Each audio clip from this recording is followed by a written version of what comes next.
दोस्तों, ईरान ने आज ट्रंप की ऐसी बेइज्जती की है जो शायद पहले कभी किसी ने नहीं की होगी। आज ईरान ने ना सिर्फ ट्रंप के युद्ध विराम के पेशकश को, प्रस्ताव को सिरे से खारिज कर दिया, पूरी तरह से खारिज कर दिया, बल्कि ईरान ने ट्रंप के आगे 5 शर्तें रख दी, अपनी 5 शर्तें रख दी हैं। और ईरान की सरकारी मीडिया प्रेस टीवी के मुताबिक ईरान अब ये युद्ध तभी रोकेगा जब मिस्टर ट्रंप ये 5 शर्तें मानेंगे। Latest updates we have for you, of course, coming to you from Press TV. The latest is अब ईरान की जो 5 शर्तें हैं, इसको लेकर इस्लामाबाद से लेकर और अमेरिका तक खलबली। इस्लामाबाद इसलिए क्योंकि आसिम मुनीर जो फील्ड मार्शल हैं वही इन शर्तों को, ट्रंप की शर्तों को आगे रख रहे थे, साथ में टर्की और इजिप्ट थे। लेकिन अब समझ नहीं आ रहा है, खासकर जेडी वांस जो उपराष्ट्रपति अमेरिका के, कि ट्रंप को कैसे समझाया जाए कि उनका सारा प्रस्ताव ही मुस्तबा खामनाई के निज़ाम ने खारिज कर दिया।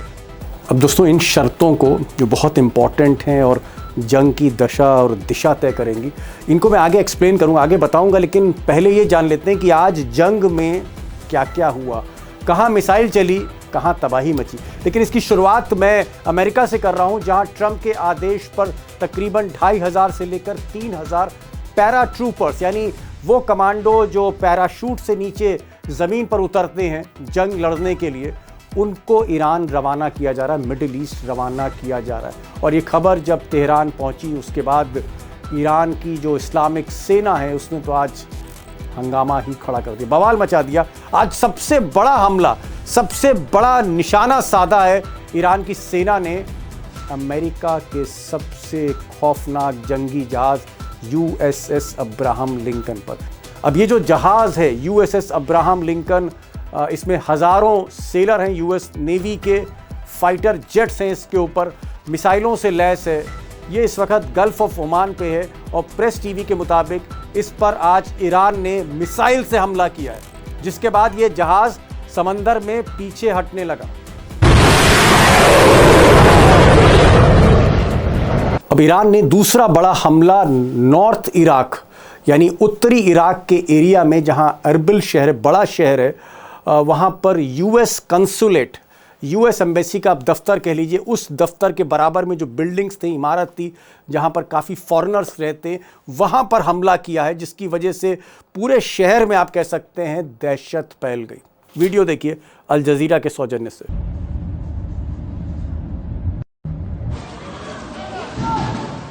इधर ईरान की बड़ी news agency Tasnim news agency ने इसने अभी थोड़ी देर पहले खबर ब्रेक की है कि इज़राइल के इलाके में हिजबुल्लाह की तरफ से, यानी ईरान का जो साथी है लेबनान में हिजबुल्लाह की तरफ से एक बड़ा मिसाइली हमला हुआ है बेट शेमेश इलाके में, जहां पर सारा रडार सिस्टम ध्वस्त कर दिया गया है। और यहां पर एक चीज़ मैं बताना चाहूँगा दोस्तों कि इज़राइल में जो आयरन डोम है, जो सुरक्षा कवच है, जो रडार सिस्टम है, एयर डिफेंस सिस्टम है, ज़्यादातर ध्वस्त हो चुका है और मनचाही जगह पर हिजबुल्लाह और ईरान की सेना मिसाइल से निशाना साध रहे हैं। काफ़ी बर्बादी हुई है कम से कम 72 घंटों में, पिछले 72 घंटों में इजराइल में। अब दोस्तों, इन तस्वीरों से एक बात तो बिल्कुल साफ है कि जैसे जैसे जंग खिंच रही है, आज 26वां दिन हो गया है, ईरान बिल्कुल हावी होता चला, पूरी तरह से हावी है इस जंग में। और आप कह सकते हैं कि जो जंग की लगाम है, रिमोट है, कहीं ना कहीं वो मुस्तबा खामनाई के हाथ में, वो ट्रंप के हाथ में नहीं। लेकिन इससे भी बड़ा सवाल ये है कि वो 5 शर्तें क्या हैं जिसको लेकर अमेरिका चौंका हुआ है, मीडिया चौंकी हुई है कि ये ईरान ने कर दिया तो क्या कर दिया। ट्रंप की सारी शर्तें खारिज कर दी और अपनी शर्तें रख दी। इसका मतलब क्या है? इसका मतलब क्या, अब ईरान जो है वो सीधे सीधे ट्रंप को डिक्टेट कर रहा है, अपने टर्म्स डिक्टेट कर रहा है। ये शर्तें बहुत इंपॉर्टेंट हैं, बहुत ज़्यादा इंपॉर्टेंट है, क्योंकि इस पूरे जंग का जो दारोमदार है, आगे क्या होने जा रहा है, इन शर्तों पर डिपेंड करेगा। क्या ट्रंप मानते हैं, कबूल करते हैं, नहीं करते हैं, 5 में से 2 शर्त मानते हैं, 3 मानते हैं, 1 मानते हैं, और फिर ईरान कैसे रिएक्ट करेगा, बहुत कुछ इस पर डिपेंड करेगा आगे क्या होने जा रहा है। और इसलिए इन शर्तों को लेकर और तमाम और बातों को लेकर मैंने अमरीश मिश्रा से कई सवाल किए हैं, उनको गौर से सुनिएगा। मुझे लगता है क्या आगे होने जा रहा है इसका एहसास होगा आपको? अमरीश जी, जो बड़ी खबर तेहरान से आ रही वो ये आ रही है कि ट्रंप की 15 के 15 शर्तें, जो 15 पॉइंट ट्रंप ने दिए थे, सबको खारिज कर दिया ईरान ने। और आधिकारिक तौर पर पहली बार ईरान की सरकारी मीडिया ने कहा है कि हम ट्रंप की एक भी शर्त नहीं मानेंगे। अगर युद्ध रोकना चाहते हैं ट्रंप, तो हमारी 5 शर्तें कबूल करें। यानी ईरान अब ट्रंप को निर्देश दे रहा है, ट्रंप को जो है वो डिक्टेट कर रहा है। क्या आपको लगता है कि इतना बड़ा अपमान किसी अमेरिकी राष्ट्रपति का नहीं हुआ जो आज ट्रंप का हुआ है, जो आज ईरान ने किया ट्रंप के साथ थोड़ी देर पहले? देखिए देखिए दीपक जी, ये अपमान ही नहीं है, ये साबित करता है कि ईरान का जंग में अपर हैंड हो गया ओके। और ईरान अब टर्म्स डिक्टेट कर रहा है अपनी। मतलब आप कह रहे हैं कि अब जो रिमोट कंट्रोल है वॉर का, इस जंग का रिमोट कंट्रोल आप कह रहे हैं मुस्तबा खामनाई के हाथ में, ये कहना चाह रहे हैं आप? मुस्तफा खामनेई के हाथ में है, वो तो पहले भी था, अब दुनिया को पता चल गया, कारण?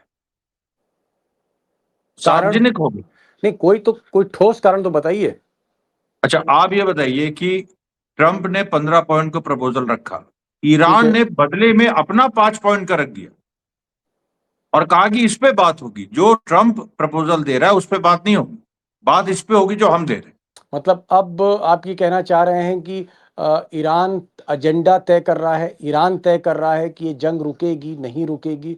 मतलब कुल मिलाकर ईरान इस वक्त ट्रंप को बता रहा है कि अगर आप हमारी शर्तें नहीं मानेंगे तो ये जंग जारी रहेगी। यानी कुल मिलाकर ईरान पूरी तरह से, आप कहना चाह रहे हैं, इस जंग पर भारी पड़ रहा है अमेरिका पर, इस जंग बिल्कुल। में। देखिए, जो जमीन पे जो हो रहा है उसके बारे में बात करते ही रहते हैं, जो आकाश में हो रहा है, समुद्र में हो रहा है, लेकिन राजनीति में जो अब सीधे सीधे है, जहां पर एक ट्रंप ने प्रपोजल दिया, उसको रिजेक्ट करके ईरान ने अपना प्रपोजल दिया, ये दिखा रहा है कॉन्फिडेंस। ये दिखा रहा है कि अब उसको इतना कॉन्फिडेंस है कि वो डोमिनेट करने की सोच सकता है। जी जी। चलिए, और आप एक नई बात अमरीश जी कह रहे हैं। वो कह रहे हैं कि भाई, अगर कोई ट्रम्प को डिक्टेट कर रहा है, ट्रम्प को निर्देश दे रहा है, तो इसका मतलब उसके हाथ में ही लगाम है। मैं जरा कुछ पॉइंट्स रखना चाह रहा था आपके सामने, मुझे लगा कि इन पॉइंट्स को मैं समझना चाहेंगे, दोस्त भी समझना चाहेंगे। एक तो पहली शर्त यही है ईरान की तरफ से कि complete halt of to aggression and assassination, यानी हर तरह के हमले बंद किए जाएं और हत्याएं बंद हों हर तरह से। और दूसरा भी यही है कि इस तरह का, मतलब एक अंडरटेकिंग, इस तरह का एक अंडरटेकिंग जो है वो अमेरिका दे कि भविष्य में जंग ना हो पाए। अ, तीसरी चीज़ जो है थोड़ी सी वो मुझे चौंकाती है। ईरान कह रहा है कि साहब, जंग में जो भी डैमेजेस ईरान में हुए हैं, जो बिल्डिंग्स ध्वस्त हुई हैं, जिन लोगों की हत्याएं हुई, जो बच्चों की हत्याएं हुई हैं, जो हमारे आपने गवर्नमेंट इस्टेब्लिशमेंट जो है पूरी तरह से ध्वस्त किए, उन सब का मुआवजा दीजिए, उन सब का बिल पे करिए। इसका मतलब क्या है? यह अंतर्राष्ट्रीय कानून है। अगर किसी देश ने किसी देश और दूसरे देश पे हमला किया तो उसको डैमेजेस पे करने होंगे। यह अंतर्राष्ट्रीय कानून है बकायदा। नहीं तो आप कह रहे हैं ईरान भी फिर पे किएगा, जो इजराइल में उसने जो इमारतें ध्वस्त की, वो ईरान को भी देना पड़ेगा, या सिर्फ जो एग्रेसर होता है, जो शुरुआत करता है, वो देता है? जो शुरुआत करता है वही देता है। जो सेल्फ डिफेंस में किया ईरान ने, ईरान की कोई लायबिलिटी नहीं बनती अकॉर्डिंग टू इंटरनेशनल लॉ। अंतर्राष्ट्रीय ओ, कानून का तो यही कहना है। चलिए ठीक है, कानूनी बात है ये। चौथा पॉइंट भी हम देख रहे हैं, the conclusion of the war across all fronts for all resistance group involve throughout the region. ये कह रहे हैं कि जितने भी रेसिस्टेंट ग्रुप्स थे, यानी हमास है, या फिर हूती है, या फिर हिजबुल्लाह है लेबनान में, ये सब जो युद्ध कर रहे थे, इनके खिलाफ भी आप युद्ध रोकें।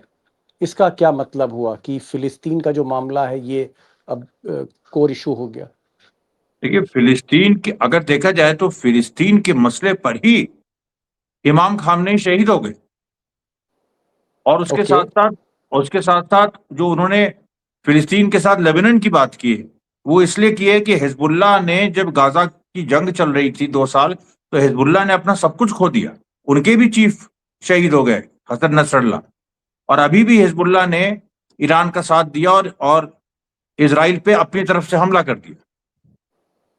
तो अब ये ओके जो पूरी बात है उसमें वो सीधी बात है, ईरान कह रहा है कि ये जो मुद्दे हैं अभी, तो जो उसके जो एलाइज, लोग प्रॉक्सीज कहते हैं लेकिन वो कहता है कि हमारे एलाइज, गाजा में हमास, लेबनान में हिजबुल्लाह और यमन में हुती, और ओके उसके साथ साथ इराक में इराकी रेजिस्टेंस, ये 4। ओके।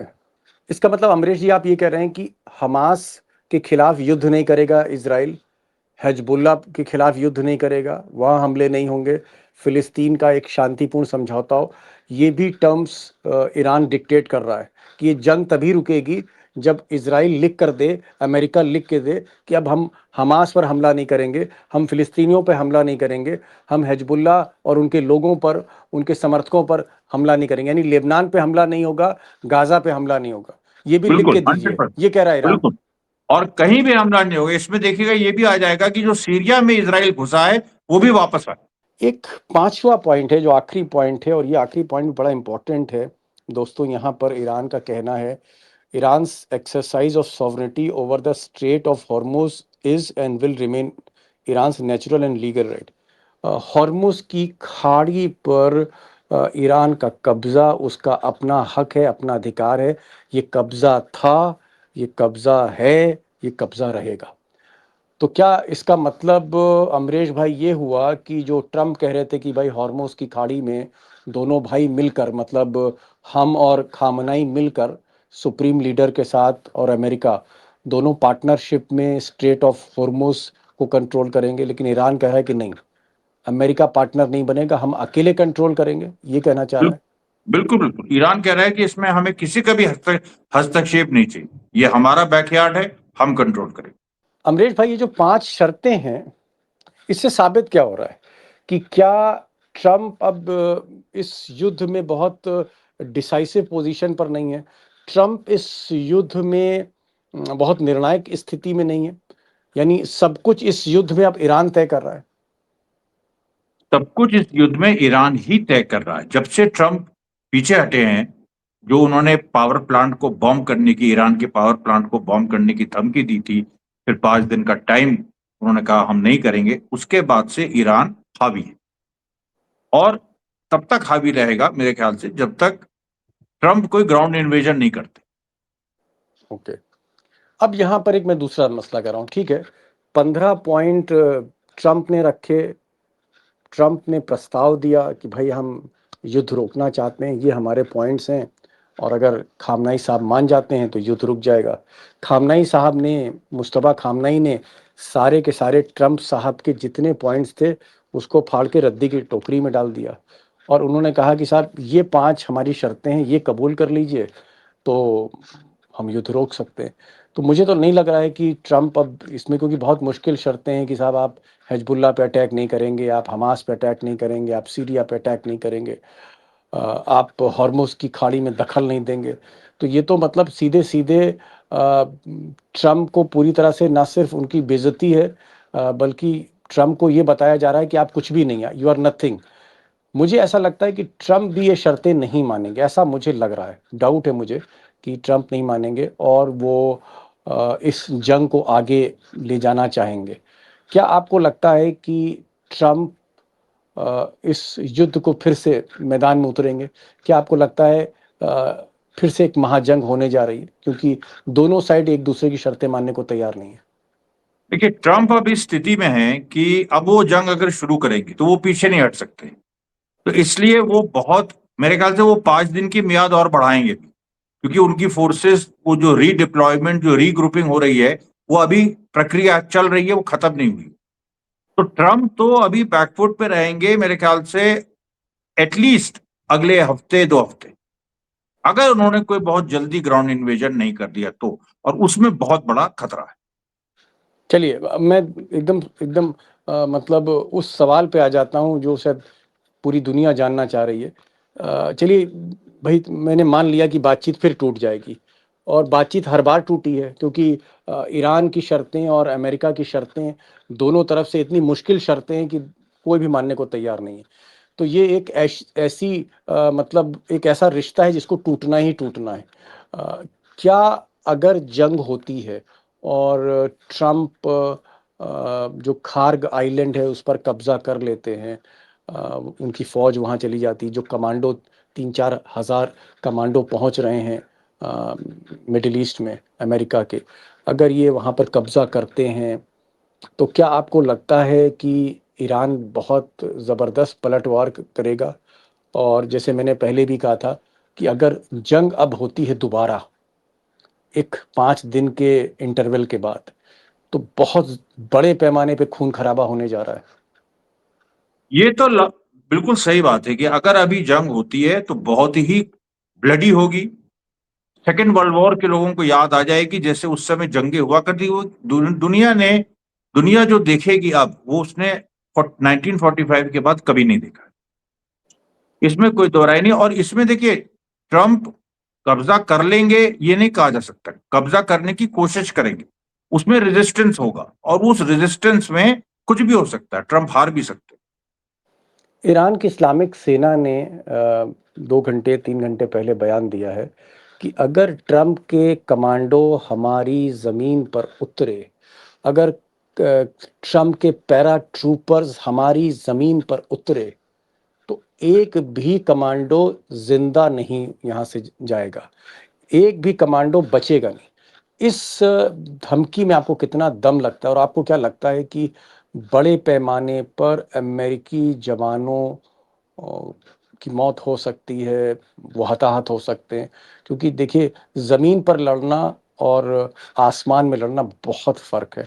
और एक ऐसी ज़मीन पर लड़ना तेहरान में जहाँ पर गुफाएं हैं, पहाड़ है, बारूदी सुरंगें हैं, जगह जगह छुपकर मिसाइलें लगाई गई हैं, और तकरीबन 2 करोड़ लोग जो है तेहरान में युवा ऐसे हैं जो मिलिट्री ट्रेंड हैं, यानी वो भी जब आपातकालीन जैसी स्थिति होगी तो 2 करोड़ लोग बंदूक लेके लड़ेंगे ईरान के चप्पे चप्पे पे। आपको लगता है बड़ा नुकसान होगा मिस्टर ट्रंप का अमेरिकी सैनिकों का? देखिए, वो होना तय है। ग्राउंड इन्वेजन का मतलब है कि बहुत बड़ा नुकसान। क्योंकि इराक अफगानिस्तान में जब नुकसान हो गया, तब ईरान तो बहुत ही संगठित ताकत है, एक देश है, एक नेशन है वहां पर तो। और तैयारी जहां चल रही है, और तैयारी केवल 40 साल से मिसाइल बनाने की नहीं चल रही है, तैयारी इसकी भी चल रही है कि अगर ग्राउंड इन्वेजन हुआ, जमीनी जंग हुई, तब हम कैसे लड़ेंगे, इसकी भी तैयारी चल रही है और ट्रेनिंग चल रही है। बहुत बड़ा नुकसान होगा। बहुत बड़ा नुकसान। तो क्या इसमें तो ट्रंप फिर मुश्किल में फंस गए मिस्टर अमरीश? ट्रंप मुश्किल में है?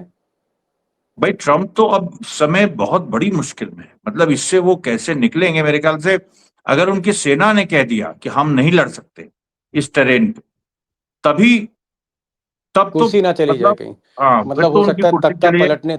तख्ता पलटने आए थे खामनाई का और खुद का तख्ता पलट गया, उल्टा ना हो जाए। और एक चीज और बता दें, अमेरिका में रिजीम चेंज ना हो जाए। और अमेरिका में रिजीम चेंज ना हो जाए। और एक बार और बता दें, ईरान सोता हुआ शेर है। एक बार आपने उसको जगा दिया ग्राउंड इन्वेजन करके, तो ईरान का इतिहास समझ लीजिए। पूरा यूएई जो है वो ईरान ले सकता है। Oh my God! मतलब छोटी मोटी कंट्रीज जो है वो फिर वहां वहां कब्जा हो जाएगा, जहां जहां बहराइन मिलिट्री ईरान बेस का है अमेरिका के। बहराइन ईरान का हिस्सा था। ओके, ओके, बड़ी बात कह रहे हैं अमरीश जी। वो कह रहे हैं कि अगर ज़मीनी हस्तक्षेप हुआ, ज़मीनी दखल दिया, यानी फौज उतार दी ईरान के ज़मीन पर, ये सबसे बड़ा ब्लंडर ट्रंप का होगा। उसकी वजह ये है कि 2 करोड़ से ज़्यादा मिलिट्री ट्रेंड तेहरान में, पूरे ईरान में यूथ्स हैं जो मिलिट्री ट्रेनिंग जिनको मिल चुकी है। ये तैयारी तकरीबन वहाँ 20-25 साल से चल रही थी। जो टेरेन है ईरान का, गुफा है, रेगिस्तान है, दरिया है, पहाड़ियाँ हैं छोटी-छोटी, और हर जगह मिसाइलें हैं। और पूरी मतलब ईरान के जगह-जगह, चप्पे-चप्पे पर जो है वो आईआरसीजी इस्लामिक सेना के ठिकाने हैं। ऐसे में ये युद्ध बहुत भयानक हो जाएगा, ट्रंप को महँगा पड़ेगा। नवंबर में, आने वाले नवंबर में मिड टर्म पोल अमेरिका में है, रिपब्लिकन पार्टी जो ट्रंप की पार्टी, हालत खराब है। ऐसा ना हो जाए, अमरीश जी कह रहे हैं कि कहीं तख्ता पलटने ईरान में आए थे, तख्ता अमेरिका में ना पलट जाए। एक बेहद मुश्किल में इस वक्त ट्रंप हैं, क्योंकि उनके जो 15 पॉइंट्स का प्रपोजल था, प्रस्ताव था युद्ध विराम के लिए, उसको खारिज करके ईरान ने अपनी 5 बड़ी शर्तें रख दी हैं। देखना है कि क्या ट्रंप ये शर्तें कबूल करेंगे। मेरा ऐसा मानना है कि मुश्किल शर्तें हैं, ट्रंप आसानी से कबूल नहीं करेंगे। इसका मतलब फैसला फाइनल बातचीत से नहीं, ऐसा लग रहा है युद्ध से ही होगा। बहुत बहुत शुक्रिया अमरीश साहब, आप आए, आपने समय दिया। Thank you so much for joining this programme.